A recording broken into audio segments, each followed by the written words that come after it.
ఇక్కడికి వచ్చిన ఆత్మబంధువులందరికీ శతకోటి వందనాలు. బ్రహ్మర్షి పితామహ పత్రిజీ గారికి ఆత్మ ప్రణామాలు. నాకు ఈ ధ్యాన పరిచయం కాళహస్తి మునిబాబు గారి ద్వారా జరిగింది. అలాగే బ్రాండ్ అంబాసిడర్స్ది వాణిశ్రీ మేడం గారి ద్వారా వచ్చాను.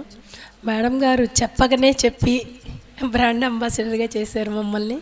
కానీ ఎంత చెప్తున్నా నాలో ఏదో బిడియం, అంటే అది ఇగో అవ్వచ్చు, బిడియం అంటే నేను బిడియం అని చెప్తున్నా కానీ అది ఇగోనే. వేరే వాళ్ళని డబ్బు అడగాలి అని అంటే ఒక ఫీలింగ్. అలా ఇప్పటివరకు నా ఫ్యామిలీ మెంబర్స్ అంటే మా పిల్లల్ని అడిగా, మా పిల్లల్ని చెల్లెల పిల్లల్ని బయటికి మటుకి ఇప్పటికి ఇంకా వెళ్ళలేదు. వెళ్ళాలంటే ఏదో తెలియట్లా, ఏంటి ధ్యానం అని డబ్బులకు వస్తుంది అని అంటారనే ఫీలింగ్తో. ఇప్పుడు ఇందా మేడం చెప్పారు, వాణిశ్రీ మేడం, నేను కాదు పత్రిజీ గారు ఆయనే చూసుకుంటారు అని అడుగు వేస్తే జరుగుతుంది అని ఇప్పుడు చాలామంది మాస్టర్స్ అదే చెప్పారు.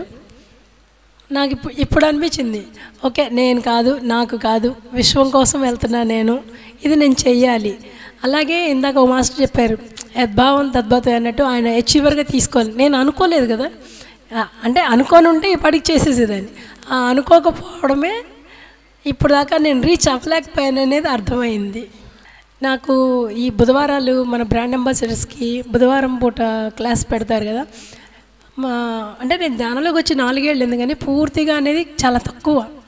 అయితే అందరూ చెప్తారు, నేను ఈ గుడికి వెళ్తే అబ్బా కాళ్ళ నుంచి అసలు వైబ్రేషన్స్ వెళ్ళిపోతున్నాయి. నేను వాళ్ళు చెప్పినప్పుడల్లా అబ్జర్వ్ చేస్తాను, నాకు అసలు ఏం అనిపించేది కాదు. బ్రాండ్ అంబాసిడర్స్ మీటింగ్ అయితే మ్యూజిక్ ఈ చెవులోంచి ఈ చెవులోకి వచ్చేది.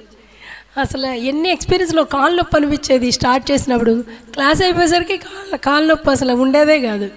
అంటే ఇంతమంది ఎనర్జీస్తో గ్రూప్ మెడిటేషన్ ఎనర్జీ ఎంత బాగుంది అంటే చాలా అద్భుతంగా ఉంటుంది. అంటే నేను ఎక్స్పీరియన్స్ అయ్యాను. ఎవరైనా చెప్తే అది వినే కొద్దీ నాలో డిసప్పాయింట్మెంట్ పెరిగిపోయేది. వీళ్ళందరికీ ఇన్ని ఎక్స్పీరియన్స్ వస్తున్నాయి, నాకేమీ రావట్లేదు, నేను సరిగ్గా చేయట్లేదు, అలా అయ్యేదని. కానీ ఇప్పుడు ఎక్స్పీరియన్స్ అయితే హ్యాపీనెస్ తెలుస్తుంది. అలాగే నాకు ధైర్యం బాగా వచ్చింది, స్వతహా ధైర్యస్తురాల్ని. ఇప్పుడు నందలూరు నేను ఒకదాన్ని వెళ్ళేసి గురుగారి సమాధికి వెళ్ళొచ్చాను. ఇప్పుడు నైమిసారణ్యం అయితే ఎంత అంటే నాకు అసలు ఏమీ తెలియదు. మా వారు ఎక్కడికైనా తీసుకెళ్తారు, తీసుకొస్తారు. నేను లోకల్ కూడా పెద్దగా బయటికి వెళ్ళినా ఈయనతో వస్తా. అలాంటిది విజయవాడ నుంచి కాశీ వచ్చి అయోధ్య నుంచి నైమిసారణ్యం వచ్చి నేను కాక అసలు ఏమీ తెలియదు నా స్నేహితురాల్ని తీసుకొచ్చా. ఏమీ తెలియదు అంటే అసలు తనకి ఏమీ తెలియదు. నా 7th క్లాస్ ఫ్రెండ్, నా ఫ్రెండ్ని తీసుకొచ్చా.